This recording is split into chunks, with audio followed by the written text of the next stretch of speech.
Hi, and welcome to the podcast. I'm here with Della Johnson from The Becoming. We're going to dive straight into how 2025 has been for us and for you, and it will be very interactive so that you can reflect on how 2025 has been. So, welcome, Della. Hi, Jo. Thank you. So lovely to be with you again. And you. So, tell me, where are you based? I'm up in Cumbria, actually quite close to Scotland. Oh, beautiful, beautiful part of the country. So I'm in Wiltshire. And gosh, we were talking before we started recording. For me, I have never known quite 2025 like it. But actually, my 2025 actually started in November.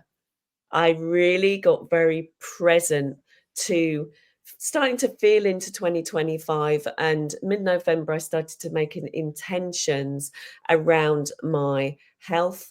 I was slipping down into a bit of a spiral with menopause symptoms, and I set these sort of goals. And I know that we've been connecting on helping me with the work that you do to reprogram my subconscious.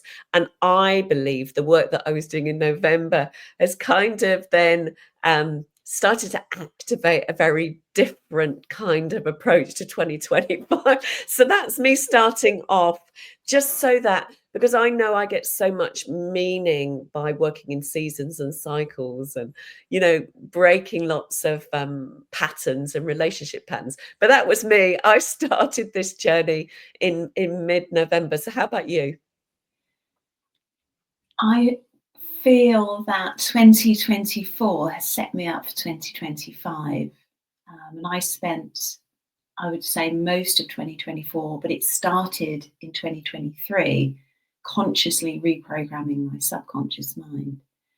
And so I got real clarity towards the end of 2024 around my intention for this year, which is really to become much more alive in myself and become unstoppable, unlimited is what my intention is for this year. Yeah, and it's really interesting once you start making those intentions, and like you say, you do this body of work, which is this inner work of reprogramming your subconscious, and you set maybe a word or an intention for the year. Mine was commitment to myself. And so one of those was my health goals, to go to the gym. And some surprises have happened by me focusing on myself, me drawing in experiences and people that have had, let's call it a disconnection, and me setting this intention to be more committed to myself has brought up illness, like unexpected illness. Why does that come in when you start to set these new intentions? Why does that happen? Well, I guess one way of looking at it is if we have an intention to live a certain way or to be a certain way, then whatever is going to stand in the way of that is going to come up, because we need to overcome those limitations to then become more of that intention. So if I want to become more committed to myself, what are the ways that I'm not committed to myself? And that can, of course, come up through the body, that things that maybe we've been avoiding about our lives and really essentially ourselves will come up for review. And that can be particularly confronting and actually very painful. And I had that happen in 2024. And I think that's ongoing as we expand and we grow. We will, of course, come up against ourselves, because we're the only entity really that's holding us back. And so we need to overcome ourselves, and that can just come up in a number of ways. And it can be obviously frustrating at times. And it can be a bit shocking, the avoidance thing. I mean, if you really kind of keep running away or avoiding or not really looking underneath what is literally stopping you. You know, it brings this to this sort of we have these what do we call it? New Year's resolutions, and you know we get 2 weeks in to the beginning of the year, and they've gone by the wayside, and you know all good intentions, and then you know something happens. I do believe the universe tests us. It's like, do you really want that, or do you really, you know, is that something that is in your higher interest? Is it a priority? And I think as well as doing the subconscious reprogramming, I think it's really important to ask yourself, you know, questions. How can then, and once you recognize and have a lot of self-awareness and insight, once you're releasing, what can I do differently? You know, mm, is this in alignment mm, with my values? mm, Is this really what I want? And I think that's a really important thing to do as you mm, go through this becoming mm, process. mm. Yeah. The self-awareness and really knowing oneself, which I feel is part of the challenges that we're invited to overcome, will deepen the relationship with the self. And of course, then what we desire may evolve as we release wounds or particular thought patterns.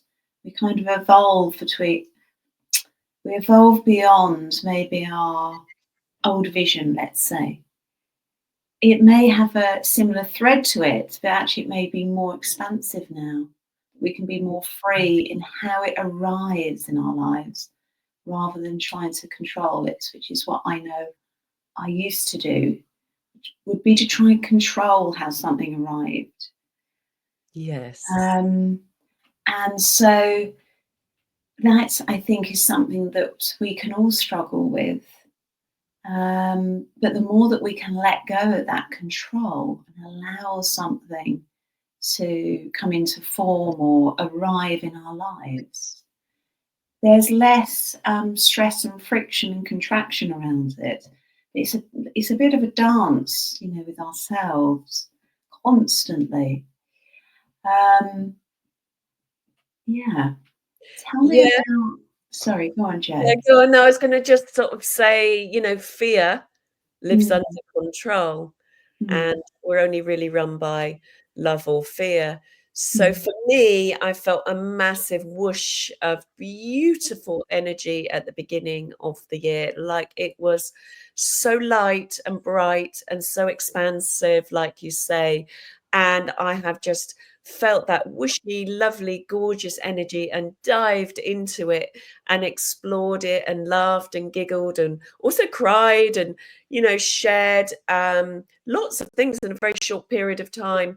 And then as the energy has then come, I don't know how to describe it, but the energy has shifted and changed. Actually, literally, we've had a full moon and it was in Cancer, which is water. And it is very much about the family and it is very much about feelings. And it's then gone for me personally into a very deep healing space, and hence the worst sore throat I've ever had, and a cold has been present for me, and I sort of feel like I'm coming out the other side of that. But it's an anniversary of something very significant for me today, and mm, it's something that I am learning each time this comes round to just accept another layer of mm, experience, because it's given me so much wisdom and so much life experience, really. mm.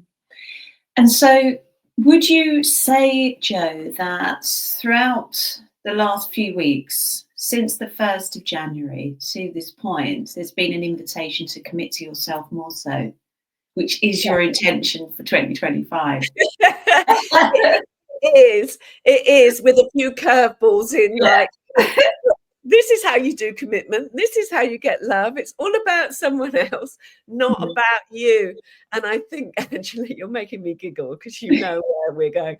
And it's like, just reset to yourself as well. Yeah.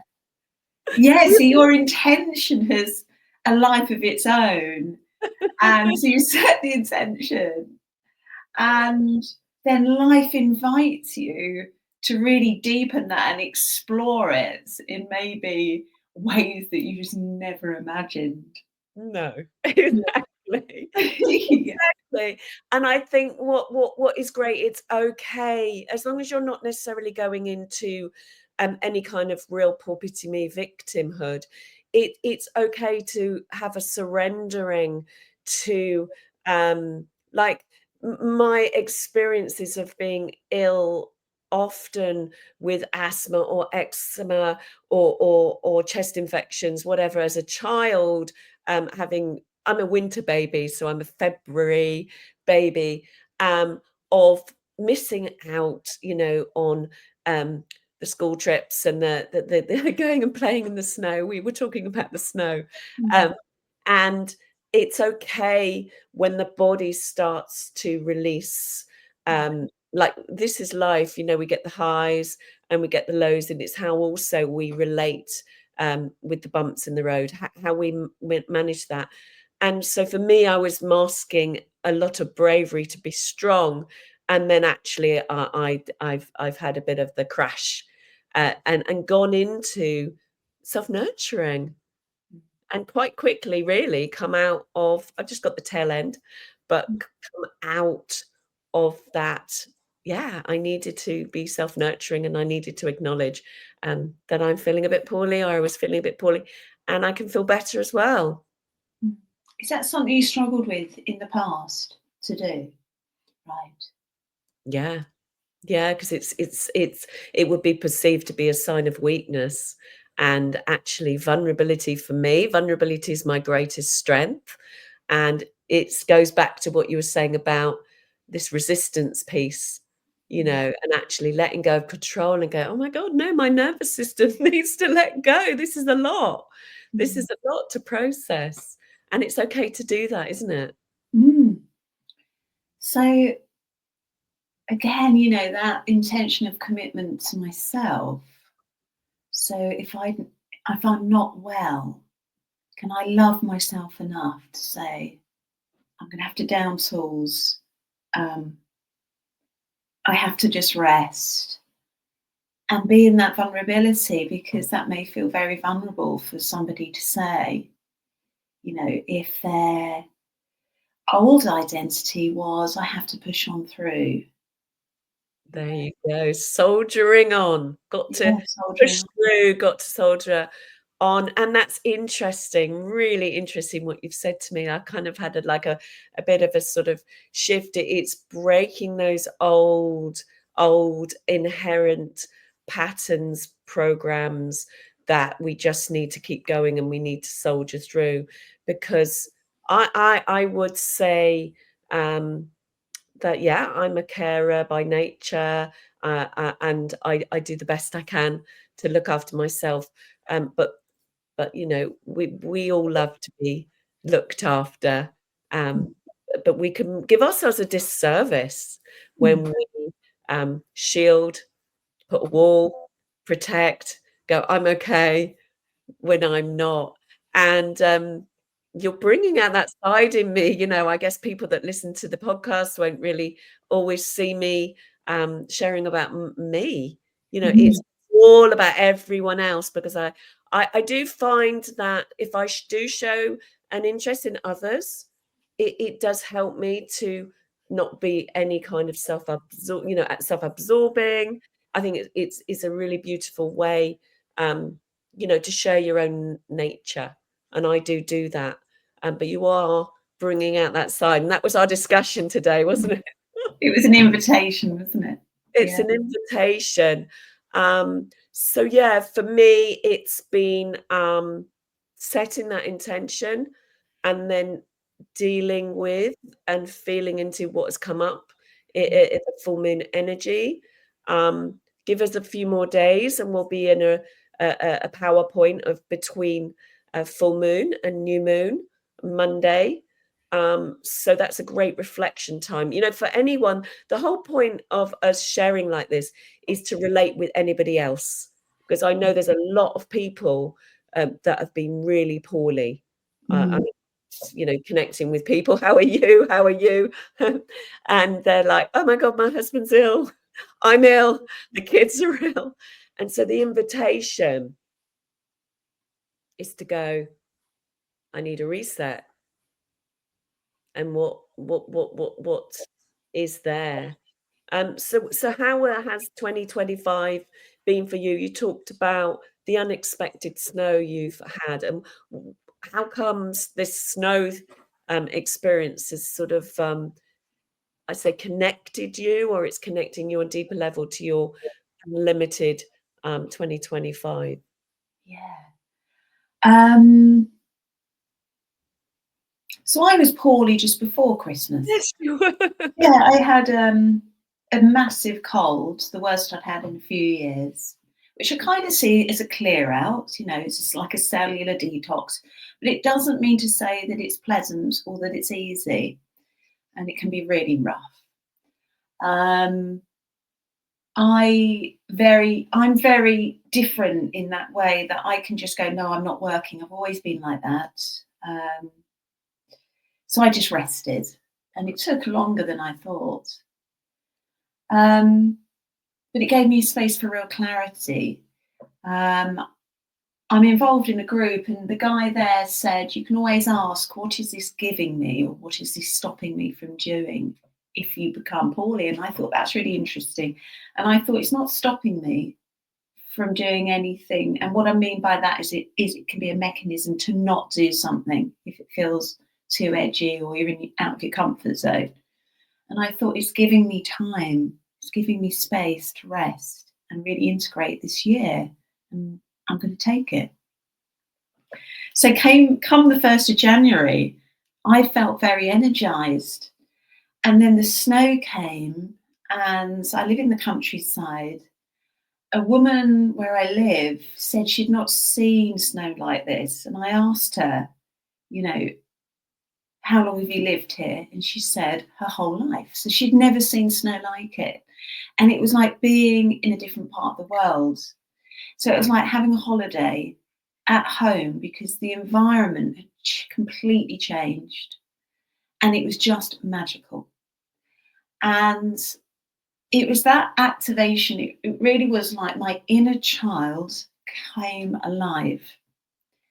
And feeling this every day for about 8 days was really powerful because it was immense joy and presence and life force. And my intention was to feel more alive. And I was like, oh my gosh, I'm feeling more alive.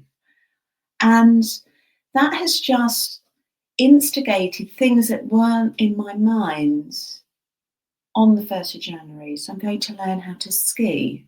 I've never skied. I've snowboarded and I was terrible. And so I was like, dude, can I learn to ski at 50? Because my snowboarding was a really not great experience. And I was like, hang on a minute. Your intention was to become unlimited. So if that's what you want to do, this is an invitation to do something that scares you a bit. You question whether you can do it. I'm going to do it. And on one of the fells, before the snow came, I was on a fell and I suddenly felt like I was in the French Alps. My energy was somewhere else. And I was like, I am not in Cumbria right now. I'm in the French Alps. I've never been. And now I'm going to go to the French Alps. And I was just really taken with this because it kept happening and I kept having little synchronicities of how these things could fall into place actually very easily without trying. This is it. This is the key, isn't it? Yeah. And I was like, wow, okay, this feels really magical. It's easeful and it's joyful. It's fun. And it was things like meeting somebody on a walk who said, oh, I'll put you in contact with X. Speaking to my sister on the phone, oh, I know somebody who's got an apartment in the French Alps. Yesterday I get the website. And that it's like that. And that kind of, it just felt magical. And I was like, this is unexpected. Yeah, and there's something beautiful about that, about expecting the unexpected. And actually, I've said this for quite some years to myself about following the threads of life. Mm. Say yes, turn up. Mm. Um, it's not always easy when you haven't necessarily gone inward and gone on that inward journey. For anyone listening that perhaps is like, well, how do I get to that space of ease? That's what I'm hearing from you, is because I know we've connected in 2024. And I remember, you were really quite poorly for, I think for me, it's been about 4 days. Mm. Quite intense, and 4 days. And it felt like, like you said, it was just before Christmas, and it was just the perfect Mm. invitation for you to rest, Mm. and you had a lovely, time with your family, and Christmas. Um, just tell me a little bit more about the becoming to that space of ease. I, as I say, I have my own way of describing, my journey. Mine's very much, um, I know that I'm on a big trusting piece at the moment, and it's still evolving, should we Yeah. say. I know it's trust, but I'm now, like you say, I think with the commitment to myself, I can only be more committed to myself and trust even more and more and more and more. But tell me a little bit Mm. more about this space to get to ease. Cool. That is a journey, isn't it? And it hasn't been a particularly quick one, but doesn't mean to say for somebody else it has to take as long. Um, I was reflecting on this. Probably took me about 10 years, but I did. That's when it initially started, as in right at the beginning. Um, and so, on that experience to become more at ease in my own body when I had an anxious attachment. So, it's been a journey of healing with my inner child, which is also healing the subconscious mind. I mean, there's many ways of healing the subconscious mind. Really having to actively work with my nervous system, learning Mm, how to feel intense emotions, including how to hold fear, which was something I taught myself over years. Um, and at times it was really quite scary and frightening, as repressed. The impact of trauma was being released from the body. So this has been a journey of mine to get to this point. But I definitely slowed things down by becoming engaged in certain communities with very fixed beliefs. And, in 2023, I met a wonderful man who became a mentor who invited me to like let go of belief structures and really go inwards and really look at my beliefs much more consciously and mm, really work with core beliefs like I am safe, which is how the Becoming program came to be because it was everything I'd done um, in terms of looking at my own belief systems, but rearranging them in a much more conscious way and mm, waiting to be triggered, which is how I'd kind of healed in the past. mm, I wasn't waiting anymore. I I took control and just looked at the reflection, aka my life, and said, okay, what is going on here?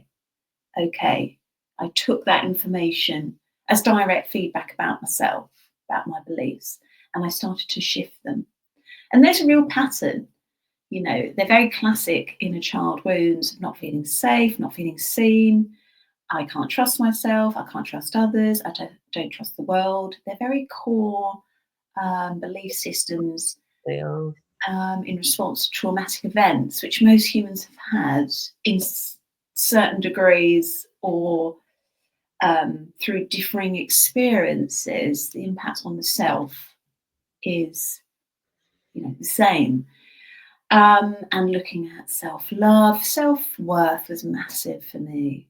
Yeah, me too. And it's such a big piece for women because once you shift that, the difference that has made in my life has Yeah. been really profound, actually. Yeah. And I'd say that's the layers that I'm going through, and it's looking at, and this is the great reflection time, when you get the awareness of, especially, calming down the nervous system, and then, of course, it needs to release. I'm very much about clearing the old to make space for the new, and I love to kind of use the energy of the full moon, new moon to move through that. But you can then reflect, can't you? And it is about asking the right questions. What is this showing me? What am I learning from this? Or, what's my priority, or what's my next step? I like to keep things very much on repetition, and keep it simple so that I can remember to Mm, work with it, because mm, it's very effective that way. And to it's just great time of the year, being the beginning of the year, to go, actually, that was my story. And yes, what do I want my future self to look like? Or, you know, what changes do I need to make? mm, And that's why this work is so powerful, like you say, going through all these different layers with the inner child. Um, and all these things, and most humans have experienced trauma, let's not say, like you say, to varying degrees. And mm, so, to start sort of wrapping up, mm. what reflections or tips, or what is it you'd kind of like to sort of share? Because I don't know when someone will be listening to this. It might be in 6 months' time, or further down the line, or they may refer to it. But yeah, what Mm. practical tips do you want to share, or insights? If we're talking about intention, which is kind of Mm, going back to the beginning of the call, and you're right. So whenever anyone listens to this, you can obviously create a new intention at any time. You don't have to do it at the beginning of the year. mm, It is saying, okay, so A, give yourself time to reflect. You don't need to know straight away. I was it took about 3 weeks for the words to come up. I think that's one thing, is you don't need to rush. no.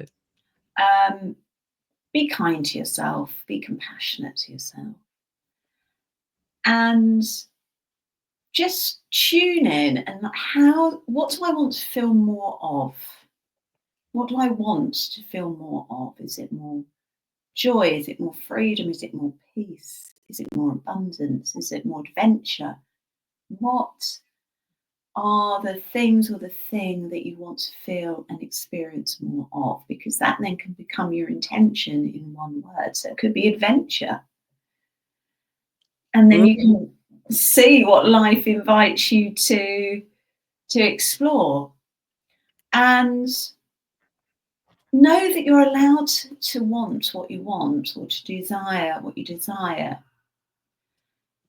And to really get clear on that is to spend time with your heart and your inner self about, what do I truly desire? And again, that can be the intention. I want to feel more love. Okay, then be more loving yourself and exactly. show yourself more love as well. And I think what you said, what is this showing me about me, or what can I learn from this? Or what is the invitation for me to expand? What is the invitation here? I think they would be my tips, because they're how you can become more empowered in your own life experience. Yeah, and this links with the whole purpose of my podcast, align with purpose in Mm, love and in life. It's exactly that. If you're in your heart, I mean, I've definitely been on my own journey for quite some time, but predominantly while interviewing on the podcast and on the radio, me feeling a deep sense of purpose, and then interesting about me aligning more with myself and committing to myself. That's aligning with love, myself and others, and then with life. And for me, doing things that I absolutely love fills my joy cup up. And I take it from you that you love what you do. I absolutely love. I've loved chatting with you. I loved chatting with you last time, Yeah, Della. Um, you can find Della at the Becoming, and I love the work that you're doing. And yeah, thank you so much for coming on and sharing your insight, and also encouraging me to share yeah, a little bit more about myself and my life, and that helps me, of course, to align with life and love and just be myself, and that gives me an absolute joy. So I'm very grateful, and thank you so much. beautiful. Thank you, Jo. Take care. Bye for now.